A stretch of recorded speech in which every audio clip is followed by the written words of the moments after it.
வணக்கம். Welcome to கதை திரட்டு audio books. இந்த வீடியோவில் நம்ம என்ன கதை கேட்க போகிறோம்னா, அம்மாடி இதுதான் காதலா சிறுகதை. நம்ம சேனலை இதுவரைக்கும் சப்ஸ்கிரைப் பண்ணாதவங்க சப்ஸ்கிரைப் பண்ணுங்க. பக்கத்தில் இருக்கிற பெல் ஐக்கானை கிளிக் பண்ணி ஆல்ங்கிற ஆப்ஷனை ப்ரெஸ் பண்ணுங்க. ஸோ தட் நான் போடுற கதைகளை உடனுக்குடனே நீங்கள் கேட்கலாம். வாங்க கதைக்குள்ளே போகலாம். கமல், அவங்கள பார்த்தா உனக்கு பொறாமையா இல்ல? பொறாமை இல்ல மைனா, ஆச்சரியமா இருக்கு, அதிசயமா இருக்கு. அவங்க 2 பேருக்கும் என்ன வயசு இருக்கும்னு நினைக்கிற? ஒரு 70, 75? இந்த வயசுலயும் எத்தனை காதல், எவ்வளவு அன்பு. கல்யாணமாகி நிச்சயம் 50 வருஷம் இருக்கும். எவ்வளவு முறை பார்த்தாலும் தெவிட்டாத காட்சி. மைனாவும் கமலும் கடற்கரைக்கு வரும் நேரம்தான் அவர்களும் வருவார்கள். 2, 3 முறை ஒருவர் கையை ஒருவர் கோர்த்தபடி நடப்பார்கள். அப்புறம் அங்கு போடப்பட்டிருக்கும் மேடையில் கடலை நோக்கி அமர்ந்து கொள்வார்கள். அந்த மனிதர் ஏதாவது சிரிக்க சிரிக்க பேசுவார் போலும். அவரது மனைவி விழுந்து விழுந்து சிரித்த வண்ணம் இருப்பாள். அவர் குறிப்பதற்கு ஏதாவது வாங்கி வருவார். சில சமயம் அவளது வாயில் கடலையை உரித்து போடுவார். அவள் அவருடைய வாயை துடைத்து விடுவாள். சில நாட்கள் ஒன்றுமே பேசாமல் கடலையே பார்த்து கொண்டிருப்பார்கள். அபூர்வமாக அவள் அழுவதுண்டு. அப்போது அவளது கண்ணீரை அவர் துடைத்து விடுவதை பார்த்து கமலும் மைனாவும் மெய் மறந்து நின்று விடுவார்கள். கமல், நாம காதலிக்க ஆரம்பிச்சு 5 வருஷம் இருக்குமா? இப்பவே தாக்கு பிடிக்க முடியல. எப்ப சண்டை வரும்னு சொல்ல முடியல. இன்னும் கல்யாணம் கூட ஆகல. அதுக்குள்ள விவாகரத்து ஆகாம இருந்தா சரி. கமல், எங்க அப்பா அம்மா நம்ம மேல படு கோவமா இருக்காங்க. நீதான் எப்பவும் என் மேல கோவமா இருப்ப. ஏன் அவங்களுக்கு என்ன வந்தது? நான் நம்ம திட்டத்தை அவங்க கிட்ட சொன்னேன். உங்களுக்கெல்லாம் எங்க இருந்து இந்த ஐடியா எல்லாம் கிடைக்குது? இது என்ன அமெரிக்காவா இல்ல லண்டனான்னு அப்பா கத்தராரு கமல். இங்கேயும் இப்ப இதெல்லாம் சர்வ சாதாரணம்னு சொல்றது தானே. உங்க வீட்டுல எப்படி? நான் சொன்னா தானே. This is too much Kamal. அடுத்த வாரம் ஒரு தீர்மானம் எடுக்கணும். இல்லைன்னா கல்யாணத்துக்கு சம்மதிக்கணும். எனக்கு பயமா இருக்கு கமல். எதுக்கு? தனியா வீடு எடுத்து தங்குறதுக்கா? இல்ல கல்யாணத்துக்கு. Right now I am not ready for the commitment. நானும் தான். அவங்களுக்கு இதெல்லாம் புரியாது. சரி, கிளம்பலாம், வீட்டில் தேடுவாங்க. அந்த வயதான தம்பதிகள் அப்போதே கிளம்பி போயிருந்தார்கள். மைனாவும் கமலும் காதலர்களாக என்றால் இல்லை என்றுதான் சொல்ல வேண்டும். பெற்றோர்களின் தலையீடு இல்லாத முழு சுதந்திரத்துடன் வாழும் 20ஆம் நூற்றாண்டு நவநாகரீக யுவனும் யுவதியும் யாரை வேண்டுமானாலும் திருமணம் செய்து கொள்ள பூரண சுதந்திரம் பெற்றவர்கள். ஆனாலும் தன்னிச்சையாக முடிவெடுக்க தயங்குபவர்கள் 30இல் இருப்பவர்கள். அதற்குள் பல பேருடைய திருமண வாழ்க்கையின் பிரச்சனைகளை பார்த்தவர்கள். திருமண பந்தத்தை ஒருவித பயத்துடன் எதிர்நோக்கி துணையை தேர்ந்தெடுப்பதில் மிகவும் கவனமாயிருப்பவர்கள். இருவருமே அலைசி ஆராய்ந்து கடைசியில் மேட்ரிமோனியல் துணையுடன் இணைய தீர்மானம் எடுத்தவர்கள். 5 வருடங்களாக பெற்றோரின் சம்மதத்துடன் காதலித்து கொண்டே இருக்கும் ஜோடிகள்.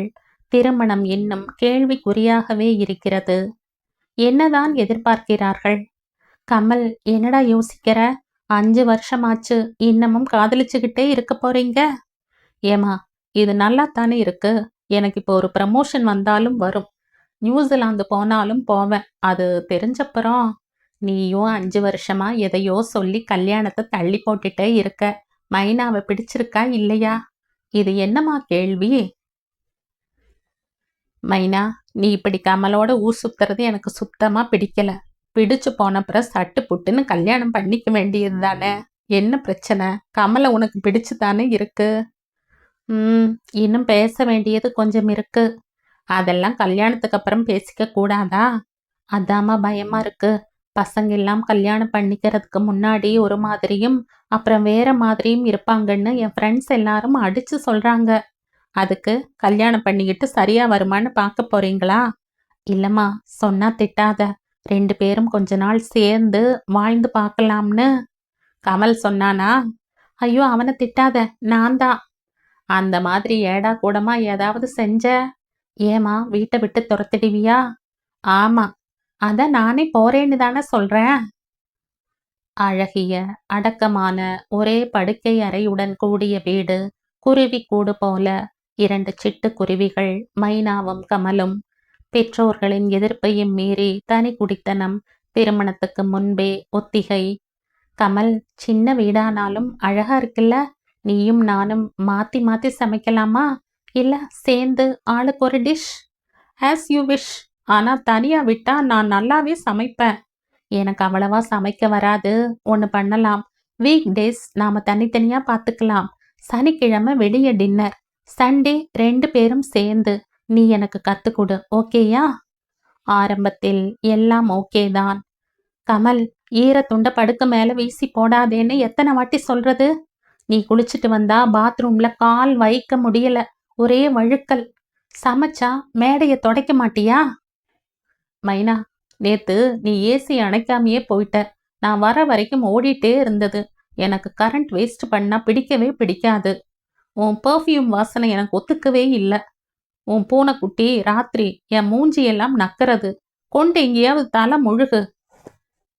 சின்ன சின்ன ஊடல்கள் பெரிய சண்டையாகி விடுமோ என்கிற பயம் பிடித்து கொண்டது. ஒரு நாள் மைனா நண்பர்களுடன் வெளியே போய்விட்டு வரும்போது இரவு மணி 3. மைனா, திஸ் இஸ் டூ மச். நான் உன்னை காணும்னு ரொம்ப பயந்து போயிட்டேன். ஒரு கால் பண்ணி சொல்ல மாட்டியா? I should I? நான் என்ன பச்சை குழந்தையா தொலைஞ்சு போறதுக்கு? நீ குழந்தை இல்ல, அதான் ப்ராப்ளமே. ஏன் எனக்கு கேட்க உரிமை இல்லையா? அப்போ கல்யாணம் ஆனாலும் இப்படித்தான் இருப்பியா? நீயும் சொல்லாமத்தான் போவியா? ஒரு வாரம் இருவரும் பேசிக்கொள்ளவே இல்லை. ஏன் மைனா, 6 மாசத்திலேயே நமக்கு இப்படி இருக்கே? எப்படி அந்த பீச் ஜோடி இத்தனை ஆசையா இன்னமும் ரொமான்ஸ் பண்ணிட்டு ஜாலியா இருக்காங்க? நம்மளால தாக்கு பிடிக்க முடியும்னு நம்புறையா? கமல், ஐடியா. இந்த சனிக்கிழமை அவங்க பீச்சுக்கு வரும்போது நாம அவங்கள பார்த்து உங்கள் காதலின் ரகசியம் என்னன்னு கேட்க போறோம். ஓகேயா? Okay, done. இருவரும் வழக்கமாக உட்காரும் இடம் காலியாக இருந்தது. என்ன மைனா, இன்னைக்குன்னு பார்த்தா ஆளை காணமே? உனக்கு எப்பவுமே அவசரம்தான். வருவாங்க, இரு. நாம இங்கே வெயிட் பண்ணுவோம். அந்த பெண்மணி இளநீல கைத்தறி புடவையும் வெள்ளையில் நீல பூக்கள் போட்ட ஜாக்கெட்டும் அணிந்து கொண்டு சிரித்தபடியே அவர்கள் அருகில் வந்தாள். மோகன், இங்க பாருங்க. நாம எப்பவும் பார்த்து ரசிப்பமே அந்த லவ் பேர்ட்ஸ் இங்க உட்கார்ந்திருக்கு. பெரிதாக கலகலவென்று சிரித்தாள். லதா, நீதானே அவங்க கிட்ட பேசணும்னு சொல்லிட்டு இருப்ப. நான் மோகன், இவங்க லதா, என் பெட்டர் அண்ட் பிட்டர் ஹாஃப் என்று சொல்லி சிரித்தார். நான் கமல், இவ என்னோட. கமல் தயங்கி தயங்கி முடிக்கும் முன், அங்கிள், என் பேரு மைனா. நாங்க சீக்கிரமே கல்யாணம் பண்ணிக்க போறோம். இப்ப லிவிங் டுகெதர். வாழ்த்துக்கள், உட்காருங்க. அங்கிள், உண்மையை சொன்னா நாங்க உங்களை ரொம்ப நாளா கவனிச்சுட்டே வரோம். இந்த வயசுலயும் எவ்வளவு அந்யோன்யமா ஒருத்தருக்கு ஒருத்தர் ஆதரவா காதலோட வாழ்ந்தா இப்படித்தான் வாழணுங்கிற மாதிரி. Thank you my dear. லதாவுக்கும் உங்ககிட்ட பேசணும்னு ரொம்ப நாள் ஆசை. ஆண்டி, நீங்க தப்பா நினைக்கலனா ஒன்று கேட்கலாமா? கொஞ்சம் பர்சனல் தான். எங்க வாழ்க்கை ஒரு திறந்த புத்தகம். தாராளமா என்ன வேணா கேட்கலாம். இல்ல மோகன்? கண்டிப்பா. உங்களுக்கு திருமணமாகி சுமார் எத்தனை வருஷம் இருக்கும்? சுமார் என்ன, சரியா சொல்றனே. 3 வருஷம் 3 மாசம். என்னல்லதா? இருவரும் மயக்கம் போடாத குறைதான். என்ன என்ன சொல்றீங்க அங்கிள்? அப்ப நீங்களும் இவ்வளவு வருஷமா கல்யாணத்தை தள்ளி போட்டுக்கிட்டே தான் இருந்தீங்களா? கமல், நமக்கும் 70 வயசுல தான் கல்யாணம் ஆகுமா? மைனா, நீ ரொம்ப அவசரப்படாத. இதுக்கு பின்னாடி பெரிய கதையே இருக்கு. இன்னைக்கு நேரம் இல்ல. அடுத்த சனிக்கிழமை வீட்டுக்கு டின்னருக்கு வாங்க. லதா ரொம்ப நல்லா சமைப்பா. உங்களுக்கு கதை கேட்க பிரியம் இருந்தா அவசியம் வரணும். அங்கிள், ரொம்பவே சஸ்பென்ஸா இருக்கு. எப்படி நோ சொல்ல முடியும்? அதுவும் நல்ல சாப்பாடு சாப்பிட்டு எத்தனை நாள் ஆச்சு? ஆமா ஆன்டி, டன். யார் வெல்கம். ஆன்டி, எனக்கு பிடிச்சதா பார்த்து சமைச்சிருக்கீங்களே, எப்படி? என்னோட ஃபேவரட் டிஷ்ஷும் நிறைய இருக்கு. Anti, you are so sweet. அதான் லதா ஆளை பார்த்தே என்ன பிடிக்கும்னு கண்டுபிடிச்சிடுவா. ஃப்ரூட் சாலடும் பாஸ்தாவும் தான் நான் செஞ்சது. சரி, இப்ப நாம உங்க கதைக்கு வருவோமா? முதல்ல யார் சொல்ல போறீங்க? மோகன் தான் கதை சொல்றதுல கில்லாடி. ம், ஆரம்பிங்க. யாரும் குறுக்கு கேள்வி கேட்கக்கூடாது. அப்புறம் எனக்கு கண்டினியூட்டி போயிடும். ஓகே? எனக்கு 20 வயசுல திருமணம் பண்ணி வச்சாங்க. பெண் பார்த்ததோட சரி. ரஞ்சனி பார்க்க அழகா இருந்தா. கல்யாணமான ஒரு வாரம் அவங்க அப்பா அம்மா கூடத்தான் நிறைய நேரம் இருப்பா. நாங்க தனியா இருக்கிற சமயம் சந்தர்ப்பம் ரொம்பவே குறைவு. அந்த சமயம் எல்லாம் வாயை திறந்து அதிகம் பேச மாட்டா. என்னடா மோகன், ரஞ்சனி எல்லார் மாதிரியும் இல்லையே, உன்கிட்ட எப்படி இருக்கா? முதல்ல சில பேர் அதிகம் பேச மாட்டாங்கம்மா, போக போக சரியாயிடும். ஒரு வாரத்தில் அவளை கூட்டிக்கிட்டு மும்பை வந்த. வேலைக்கு கிளம்பும் நாள். தனியாவ விட்டுட்டு போக போறீங்க? ஏன் பயமா இருக்கா? பக்கத்து வீட்டு சுனிதாவை துணைக்கு கூப்பிட்டுக்கோ, ஒரு பயமும் இல்ல. வாசல்ல 24 மணி நேரமும் செக்யூரிட்டி, கவலைப்படாத. நான் போனதும் ஃபோன் பண்றேன். அவளுக்கு தெரிஞ்ச வரைக்கும் ஏதோ சமைப்பா. சில நாள் அதுவும் கிடையாது. ராத்திரி என்னை கட்டி பிடிச்சு உங்களை எனக்கு ரொம்ப பிடிச்சிருக்குன்னு சொல்லிட்டு தூங்கிடுவா. 2 வாரத்துல வேற ரஞ்சனியா மாறுவாள்னு எதிர்பார்க்கவே இல்லை. கதவை தாழ் போட்டுட்டு வெளியே வரவே இல்லை. எத்தனை கெஞ்சினாலும் சாப்பிட கூட வரமாட்டா. உள்ள எதையோ தூக்கி எறிகிற சத்தம். முதலா எனக்கு கொஞ்சம் பயம் வர ஆரம்பிச்சது. 2 நாள் கழிச்சு கதவு திறந்தது. குளிக்காம சாப்பிடாம. ரஞ்சனி, என்னம்மா, என்னாச்சு? ஒண்ணுமே நடக்காத மாதிரி பழையபடி எல்லா வேலையும் செய்ய ஆரம்பிச்சா. எப்ப குணம் மாறும்னே சொல்ல முடியாது. ஆனா ராத்திரியானா என்னை கட்டி பிடிச்சாதான் தூக்கம் வரும். எனக்கு புரிஞ்சு போச்சு, இவளுக்கு மனநிலை சரியில்லை. அப்பா அம்மா கிட்ட சொன்னா நிச்சயம் விபரீதமாகும். எனக்கு அவள் மேல பரிதாப உணர்ச்சியை விட அன்புதான் அதிகம் இருந்தது. இவளுக்கு நிச்சயம் மருத்துவ உதவி தேவைன்னு தீர்மானம் பண்ணிட்டேன். 13 வருஷம் ஒன்னா வாழ்ந்தோம். அப்பா அம்மாவுக்கு தெரிஞ்சு போச்சு. மோகன், நம்மளை ஏமாத்தி தலையில கட்டி இருக்காங்கன்னு கூட புரிஞ்சுக்க முடியாத முட்டாளா நீ? அவளை திருப்பி அனுப்பாம பெரிய தியாகி பட்டம் வாங்க போறியா? அப்பா என்னோட பேசுறத நிறுத்திட்டார். அம்மா மனசு உடைஞ்சு சீக்கிரமே போயிட்டாங்க. ரஞ்சனியோட வாழ்ந்தது 13 வருஷம்தான். ஒரு வாரம் உடம்பு சரியில்லாம படுத்தவதான். எழுந்திருக்கவே இல்லை. எனக்கு தனிமை பழகி போச்சு. 60 வயசானப்புறம் உடம்புல தெம்பு குறைய ஆரம்பிச்சது. மறுமலர்ச்சி முதியோர் இல்லத்துல சேர்ந்த. அங்கதான் லதாவோட நட்பு கிடைச்சது. Uncle, you are so great. Ranjani எத்தனை பாக்கியசாலி. மைனா அழுது விட்டாள். லதாவின் கண்களும் கண்ணீரால் கலங்கி இருந்தது. ஆன்ட்டி, இனிமே அடிக்கடி உங்களை தொந்தரவு பண்ண போறோம். பிரியாணி சான்ஸே இல்லை. வாங்க, நாம போய் உட்காரலாம். மோகன் எல்லாத்தையும் ஒழிச்சு வச்சுட்டு நமக்கு டெசர்ட் எடுத்துட்டு வருவாரு. கமல், போடா, நீயும் போய் உதவி பண்ணு. என்ன ரகசியம் பேச போறீங்களா? ஒட்டு கேட்காத, போ. நீயும் அங்கிளும் ரகசியம் பேசுங்களேன். மைனாவும் கமலும் மனதில் இருந்ததையெல்லாம் கொட்டி தீர்த்து விட்டார்கள். லதா இப்போ அவளோட கதையை சொல்ல போறா. சைலன்ஸ். நான் 15 வயசுலேயே காதல்ல விழுந்தேன். சலீம் என்னோட 3 வருஷம் சீனியர். ரொம்பவே புத்திசாலி. என்னோடது ரொம்ப ஆர்த்தடாக்ஸ் ஃபேமிலி, நடுத்தரத்துக்கும் கீழே. அவன் பெரிய பணக்காரன். எவ்வளவு கெஞ்சியும் 2 வீட்லையும் ஒத்துக்கல.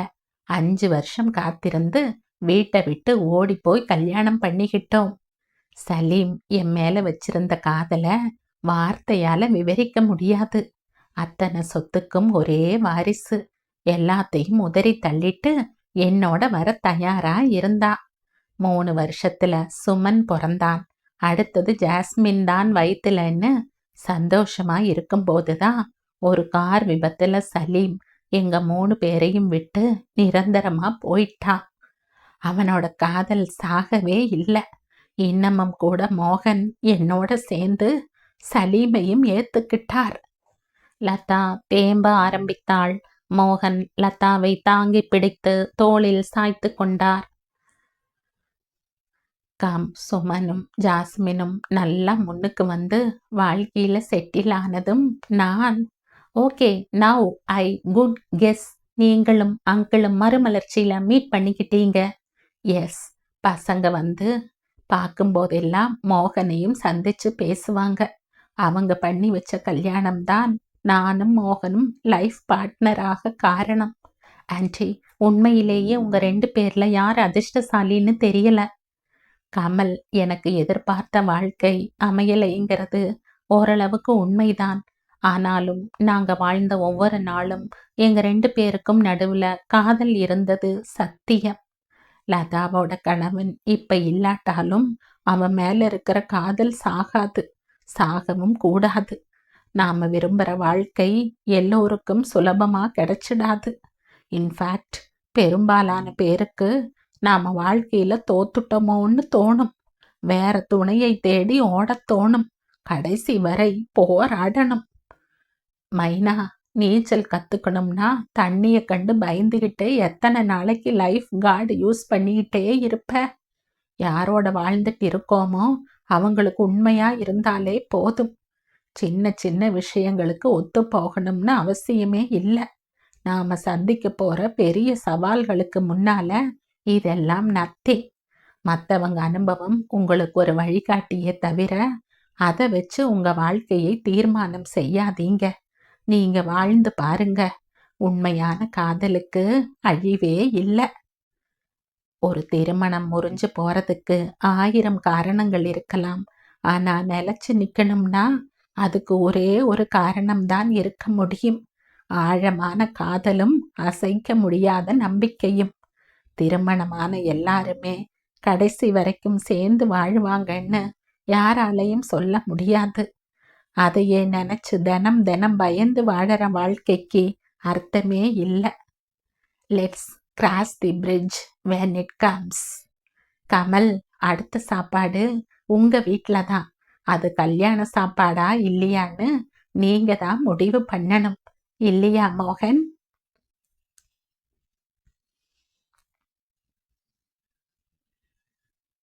இதோடு இந்த கதை முடியுது. இந்த கதை உங்களுக்கு பிடிச்சிருந்தா லைக் பண்ணுங்க, ஷேர் பண்ணுங்க, சப்ஸ்கிரைப் பண்ணுங்க. மற்றும் ஒரு இன்ட்ரெஸ்டிங்கான கதையோட அடுத்த வீடியோவில் சந்திப்போம். பாய். தேங்க்யூ.